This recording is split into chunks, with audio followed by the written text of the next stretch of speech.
Hello students, एक बार फिर से स्वागत है आपके अपने चैनल ग्रो विथ ग्रेड्स में। ये हमारा एमपी पटवारी बायोलॉजी टेस्ट सीरीज का 8th वीडियो है। अगर आपने पिछले वीडियोस नहीं देखे हैं तो उन वीडियोस को देखना ना भूलें। और अगर आप हमारे चैनल पर नए हैं तो चैनल को सब्सक्राइब कर ले ताकि आगे आने वाले वीडियोस आपसे मिस ना हो। तो चलिए शुरू करते हैं आज का सेशन। आज का पहला प्रश्न देखते हैं।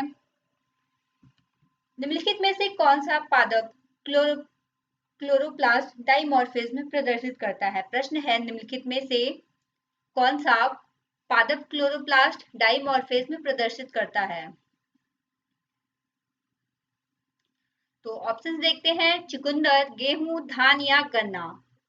तो इस प्रश्न का सही आंसर है गन्ना। यह डाइमॉर्फिज्म प्रदर्शित करता है।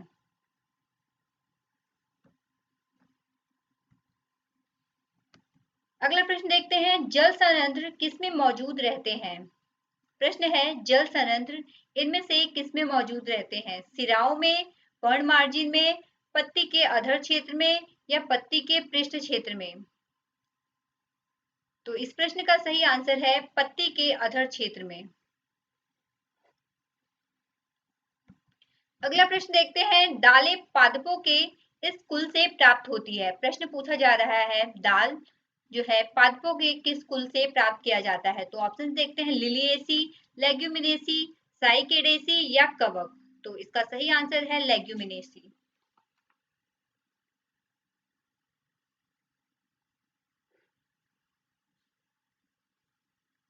दालों में प्रोटीन की मात्रा अधिक होती है। पशुओं और मनुष्यों के भोजन में दालों का मुख्य रूप से प्रयोग किया जाता है। तो चलिए अगला प्रश्न देखते हैं। अलसी किससे प्राप्त होती है? प्रश्न है अलसी किससे प्राप्त होती है? ऑप्शन देखते हैं। अंडी से, मूंगफली से, अलसी से या तिल से। तो अलसी की प्राप्ति अलसी के बीजों से होती है। अलसी प्रकृति में पाए जाने वाले ओमेगा 3 वसा युक्त अम्लों के सबसे महत्वपूर्ण स्रोतों में से एक है। चलिए अगला प्रश्न देखते हैं।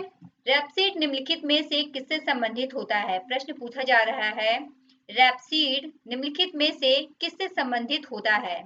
ऑप्शंस देखते हैं। अलसी, सरसों, कॉफी या काली मिर्च। तो इसका सही आंसर है सरसों। अगला प्रश्न देखते हैं। मृदा रहित कृषि को क्या कहते हैं? प्रश्न है मृदा रहित कृषि को क्या कहा जाता है? ऑप्शन है जल संवर्धन, आर्द्रता संवर्धन, रेशम उत्पादन या अंतराल फसलन। तो इसका सही आंसर है मृदा रहित कृषि को जल संवर्धन कहते हैं।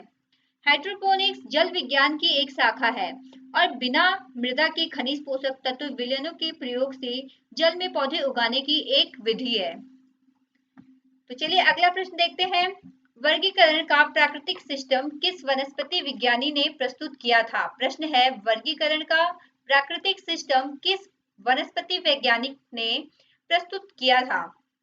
ऑप्शन देखते हैं। ये एक भारतीय थे, जर्मन थे, स्वीडिश थे या ब्रिटिश थे। तो इसका सही आंसर है ये एक ब्रिटिश वैज्ञानिक थे। अगला प्रश्न देखते हैं। सिनकोना का कौन सा भाग औषधि देता है? प्रश्न पूछा जा रहा है सिनकोना का कौन सा भाग हमें औषधि देता है? तो ऑप्शन देखते हैं। फल भित्ति, भ्रूणपोष, छाल या पत्तियां। तो इसका सही आंसर है छाल। सिनकोना वृक्ष की छाल से कुनैन प्राप्त किया जाता है।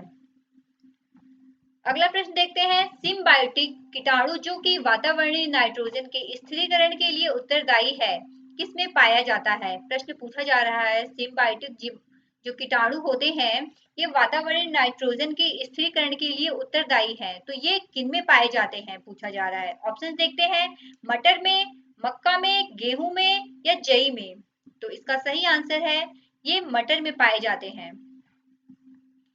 अगला प्रश्न देखते हैं। निम्नलिखित में से कौन से पौधों के हार्मोन गलत युग्म में है? प्रश्न है निम्नलिखित में से कौन से पौधों के हार्मोन जो है वो गलत युग्म में दिए हुए हैं?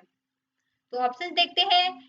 Abscisic acid transpiration, auxin apical dominance या साइटोकिनेंस, सीनेसेंस या जिब्रेलिंस बर्ड और सीड डोरमेंसी। तो इसका सही आंसर है एब्सिसिक एसिड और ट्रांसपिरेशन। अगला प्रश्न देखते हैं, कवक के अध्ययन को क्या कहा जाता है? पूछा जा रहा है कवक के अध्ययन को इनमें से क्या कहते हैं? तो ऑप्शन देखते हैं, माइकोलॉजी, पैरासाइटोलॉजी, बैक्टीरियोलॉजी या इकोलॉजी। तो इसका सही आंसर है माइकोलॉजी। कवकों के अध्ययन को माइकोलॉजी कहते हैं। अगला प्रश्न देखते हैं, फोटोपैराडिज्म के संदर्भ में क्या सही है? प्रश्न है, फोटोपैराडिज्म के संदर्भ में इनमें से क्या सही है? ऑप्शंस देखते हैं, ये केवल पौधों में ही होता है, ये पौधे पुष्प से संबंधित है, ये जानवरों के पंखों से संबंधित है, या ये जीवों के दिन और रात की लंबाई की प्रतिक्रिया है। तो इसका सही आंसर है ये जीवों के दिन और रात की लंबाई की प्रतिक्रिया है। अगला प्रश्न देखते हैं, एजोला डैश के लिए मृदा उर्वरता को बढ़ाता है? पूछा जा रहा है एजोला डैश के लिए मृदा उर्वरता को बढ़ाता है। ऑप्शन देखते हैं, मक्का की खेती के लिए, गेहूं की खेती के लिए, चावल की खेती के लिए या जौ की खेती के लिए। तो इसका सही आंसर है चावल की खेती के लिए एजोला मृदा की उर्वरता को बढ़ाता है। अगला प्रश्न देखते हैं, द्वितीय हरित क्रांति का उद्देश्य निम्नलिखित में से किस कृषि उत्पाद की वृद्धि से संबंधित है? पूछा जा रहा है द्वितीय हरित क्रांति का उद्देश्य इनमें से किस कृषि की वृद्धि से संबंधित है? ऑप्शन देखते हैं, बड़े किसानों को सुलभ क्रेडिट की उपलब्धता से, सहकारी खेती से, अंतर्वृष्टि वृद्धि से या ग्रामीण क्षेत्र का विकास से। तो इसका सही आंसर है अंतर्वृष्टि वृद्धि से। दूसरी हरित क्रांति का लक्ष्य छोटे और सीमांत किसानों की समस्याओं का समाधान करने के लिए और किसानों को विकास का भागीदार बनाने से संबंधित था। चलिए अगला प्रश्न देखते हैं, जल आवरण पूछा जा रहा है, जड़ आवरण किससे उत्पन्न होता है? ऑप्शन देखते हैं, डर्मेटोजन से, प्रोटोडर्म से, कैलिप्ट्रोजन से या हिस्टोजन से। इसका सही आंसर है कैलिप्ट्रोजन से। अगला प्रश्न देखते हैं, निम्नलिखित में से कौन सा रेशा सबसे मजबूत प्राकृतिक रेशे के रूप में जाना जाता है? प्रश्न पूछा जा रहा है, निम्नलिखित में से कौन सा रेशा सबसे मजबूत प्राकृतिक रेशे के रूप में जाना जाता है? तो ऑप्शंस देखते हैं, कपास, ऊन, पटसन या रेशम। तो इसका सही आंसर है रेशम। अगला प्रश्न देखते हैं, किसी वनस्पति उद्यान में निम्नलिखित में से किस पर प्रकाश का सीधा प्रभाव बिल्कुल नहीं पड़ता है? पूछा जा रहा है, निम्नलिखित में से किसी वनस्पति उद्यान में किस पर प्रकाश का सीधा प्रभाव बिल्कुल नहीं पड़ता है? तो ऑप्शंस देखते हैं, फूल निकलने की प्रक्रिया में, प्रकाश संश्लेषण में, वाष्पोत्सर्जन में या निषेचन में। तो इसका सही आंसर है निषेचन में। पौधों में निषेचन जो है यह प्रत्यक्षतः सूर्य के प्रकाश द्वारा प्रभावित नहीं होता है। तो चलिए अगला प्रश्न देखते हैं, रेशम के कीड़े किन पर पलते हैं?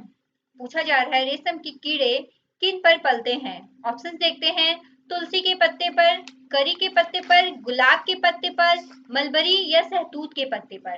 तो इसका सही आंसर है मलबरी या सहतूत के पत्ते पर। रेशम के कीड़े मलबरी या सहतूत के पत्ते को खा करके ये बड़े होते हैं। अगला प्रश्न देखते हैं, एस्परजिलस के लैंगिक जनन अंग कौन से हैं? पूछा जा रहा है, एस्परजिलस के लैंगिक जनन अंग कौन से हैं? ऑप्शंस देखते हैं, स्पर्मेशियन और अंडधानी, पुंधानी या और अंडधानी या स्पर्मेशियन और एस्कोधानी या पुंधानी और एस्कोधानी।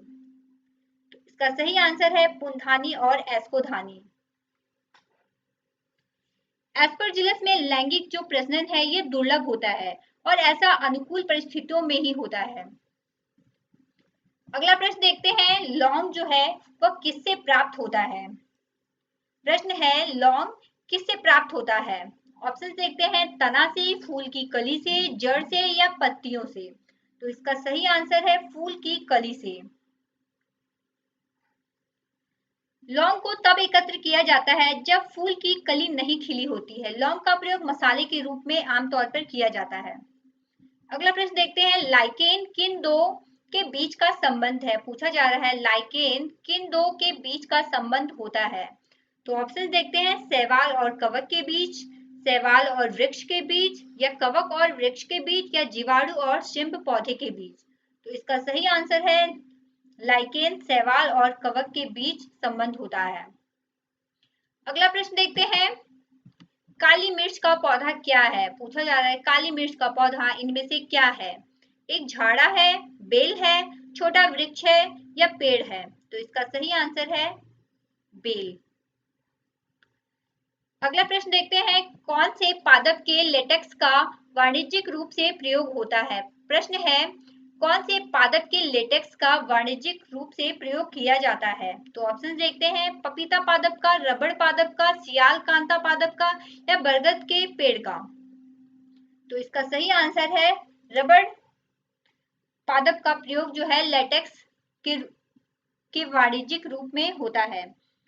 प्राकृतिक रबड़ के वृक्ष से मुख्यतः लेटेक्स के रूप में रबड़ प्राप्त किया जाता है, जिसका वाणिज्यिक रूप से प्रयोग होता है। अगला प्रश्न देखते हैं, क्लोरोफिल को नामित किया गया था? पूछा जा रहा है क्लोरोफिल को इनमें से किसके द्वारा नामित किया गया था?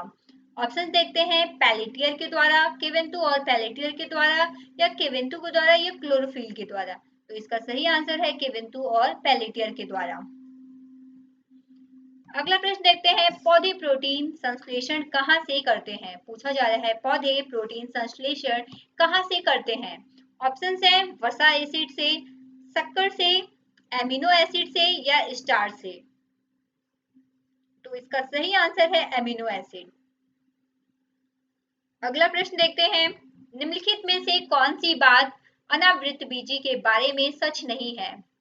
प्रश्न है, इनमें से कौन सी बात अनावृत बीजी के बारे में सच नहीं है? ऑप्शन है, प्रमुख चरण सेप्रोफाइटर्स होता है, संवहनी बंडल अनुपस्थित होते हैं, या बीजाणु हेटेरोस्पोरस होते हैं, या फूल अनुपस्थित होता है? तो इसका सही आंसर है संवहनी बंडल इनमें अनुपस्थित होते हैं। अगला प्रश्न देखते हैं, पौधे में तरल के रूप में पानी की कमी को क्या कहते हैं? प्रश्न है, पौधे में तरल के रूप में जब पानी की कमी हो जाती है तो उसे क्या कहते हैं?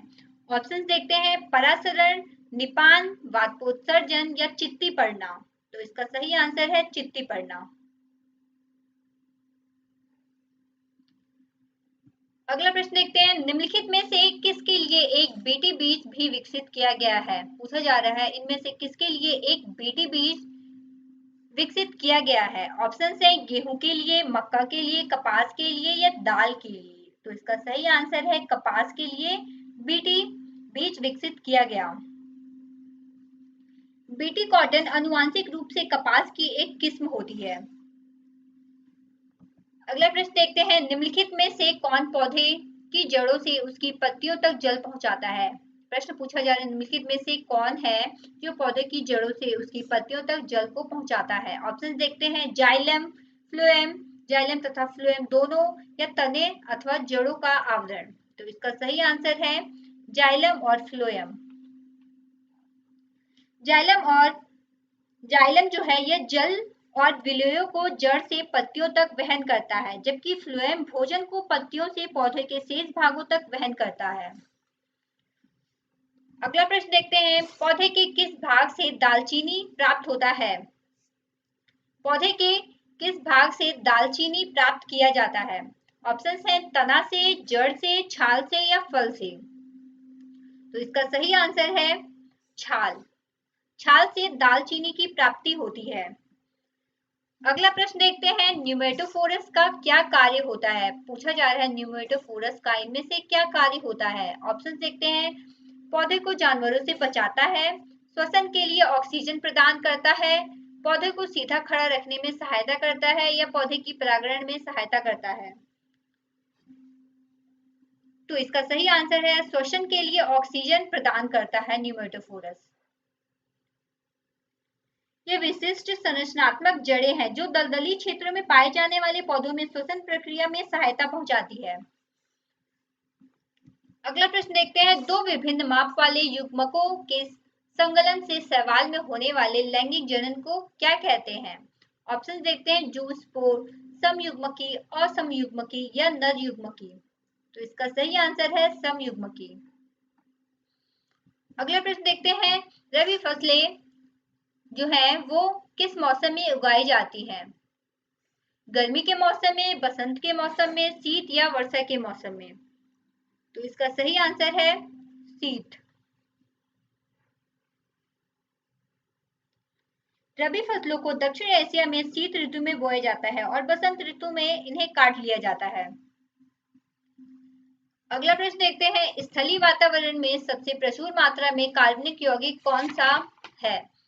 प्रश्न है, स्थलीय वातावरण में सबसे प्रचुर मात्रा में कार्बनिक यौगिक कौन सा है? ऑप्शन है लैक्टोज, फ्रक्टोज, सेल्यूलोज या सुक्रोज।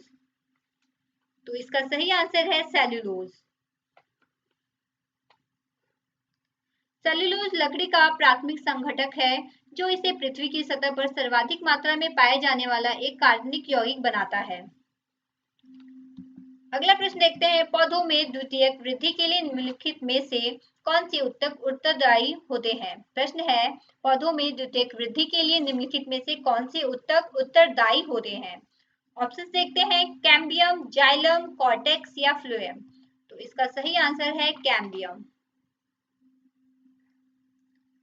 अगला प्रश्न देखते हैं, किस प्रकार के पौधे में तना कमजोर होता है तथा ये आसपास के ढांचे की सहायता से ऊपर चढ़ते हैं? पूछा जा रहा है किस प्रकार के पौधों में तना जो है वो कमजोर होता है और यह आसपास के पौधे जो है या फिर ढांचे की सहायता से ऊपर चढ़ने की कोशिश करते हैं? ऑप्शन देखते हैं, झाड़ी, वृक्ष, आरोही या शाख। तो इसका सही आंसर है आरोही।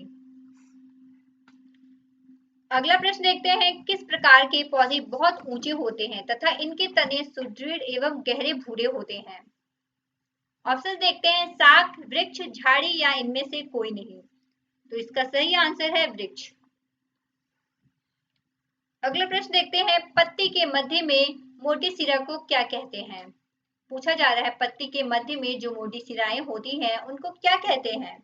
ऑप्शन है मध्य सिरा, सिरा विन्यास, जालिका रूपी या समांतर सिरा विन्यास। तो इसे मध्य सिरा कहते हैं। अगला प्रश्न देखते हैं, निम्नलिखित में से किसे एक गतिशील सजीव इकाई कहा जाता है? पूछा जा रहा है कि दिए गए ऑप्शन में से किसे एक गतिशील सजीव इकाई कहा जाता है? ऑप्शन देखते हैं, वृक्ष को, वन को, जल को या वायु को। तो इसका सही आंसर है वन को। वन कई पेड़ पौधे और जंतुओं का आवास स्थल है। ये हरे फेफड़े हैं और प्रकृति के जल शुद्धिकरण तंत्र के रूप में कार्य करते हैं। अगला प्रश्न देखते हैं, निम्नलिखित में से कौन एक द्विबीजपत्री का उदाहरण है? ऑप्शन देखते हैं, दाल, धान, गेहूं या मक्का। तो इसका सही आंसर है दाल द्विबीजपत्री का उदाहरण है। अगला प्रश्न देखते हैं, कॉफी पाउडर में मिलाया जाने वाला चिकोरी पाउडर पेड़ के किस हिस्से से प्राप्त होता है? पूछा जा रहा है कॉफी पाउडर में मिलाया जाने वाला जो चिकोरी पाउडर होता है वह पेड़ के किस हिस्से से प्राप्त होता है? ऑप्शन है तना से, फल से, फूल से या जड़ से। तो इसका सही आंसर है जड़। चिकोरी का स्वाद एकदम कॉफी के ही समान होता है। अगला प्रश्न है, बीजों को किस स्थिति में संरक्षित किया जा सकता है? पूछा जा रहा है बीजों को किस स्थिति में संरक्षित किया जा सकता है? ऑप्शन देखते हैं, ठंड और नम की स्थिति में, गर्म और शुष्क स्थिति में, ठंड और शुष्क स्थिति में या गर्म और नम परिस्थितियों में। तो इसका सही आंसर है ठंड और शुष्क की स्थिति में बीजों को संरक्षित किया जा सकता है। अगला प्रश्न देखते हैं, नारियल का कौन सा भाग जो है वह खाने योग्य होता है? ऑप्शन है मध्य फल भित्ति, अंतः फल भित्ति, बाह्य फल भित्ति या भ्रूणपोष। तो इसका सही आंसर है भ्रूणपोष। अगला प्रश्न देखते हैं, सेल्यूलोज डैश का एक बहुलक है। प्रश्न है, सेल्यूलोज डैश का एक बहुलक है। ऑप्शन है फ्रक्टोज, ग्लूकोज, गैलेक्टोज या सुक्रोज। तो इसका सही आंसर है सेल्यूलोज ग्लूकोज का एक बहुलक है। सेल्यूलोज हरे पौधों की प्राथमिक कोशिका की एक महत्वपूर्ण संरचनात्मक अवयव है। अगला प्रश्न देखते हैं, जड़ों के माध्यम से जल के अवशोषण की दर कैसे बढ़ाई जा सकती है? ऑप्शन देखते हैं, पौधों को छाया में रखकर, पौधों को मध्य प्रकाश में रखकर, पौधों को पंखे के नीचे रखकर या पौधों को पॉलीथीन से ढककर। तो इसका सही आंसर है पौधों को पंखे के नीचे रखकर। वाष्पोत्सर्जन की दर में वृद्धि से जल का अवशोषण जो है वह बढ़ जाता है। अगला प्रश्न देखते हैं, बीजाणु उत्पन्न करने वाला एक पादप जीव है। प्रश्न है, बीजाणु उत्पन्न करने वाला एक पादप जीव कौन सा है? ऑप्शन देखते हैं, गुलाब, डबल रोटी की फफूंद, आलू या अदरक। तो इसका सही आंसर है डबल रोटी की फफूंद।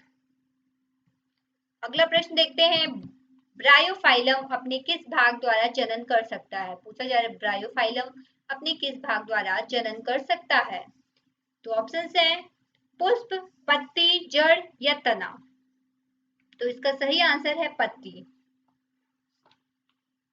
कायिक प्रवर्धन पौधे के वनस्पतिक भागों जैसे पत्ती, तना, जड़ द्वारा नया पौधा तैयार करने की एक विधि है। अगला प्रश्न देखते हैं, पादप का सामान्य जनन भाग कौन सा होता है? पूछा जा रहा है पादप का सामान्य जनन भाग इनमें से कौन सा होता है? ऑप्शन देखते हैं, पत्ती, जड़, तना या पुष्प। तो इसका सही आंसर है पुष्प। पुष्प किसी भी पौधे का सामान्य जनन अंग होता है। अगला प्रश्न देखते हैं, पादपों में परिपक्व अंडाशय पादप के किस भाग में परिवर्तित होता है? पूछा जा रहा है पादपों में परिपक्व अंडाशय पादप के किस भाग में परिवर्तित होता है? ऑप्शन है पुंकेसर, फल, बीज या स्त्रीकेसर। तो इसका सही आंसर है फल। फल जो है यह अंडाशय से बनता है। अगला प्रश्न देखते हैं, अंगेती झुलसा निम्नलिखित में से किसका एक सामान्य रोग है? पूछा जा रहा है अंगेती झुलसा निम्नलिखित में से किसका एक सामान्य रोग है? ऑप्शन है आलू का, अदरक का, बंद गोभी का या फूल गोभी का। तो इसका सही आंसर है अंगेती झुलसा आलू का एक सामान्य रोग है। तो ये थे आज के 50 महत्वपूर्ण साइंस से रिलेटेड क्वेश्चन। अगर आपको यह वीडियो अच्छा लगा हो तो वीडियो को लाइक करें और चैनल को सब्सक्राइब कर लें। Thank you for watching.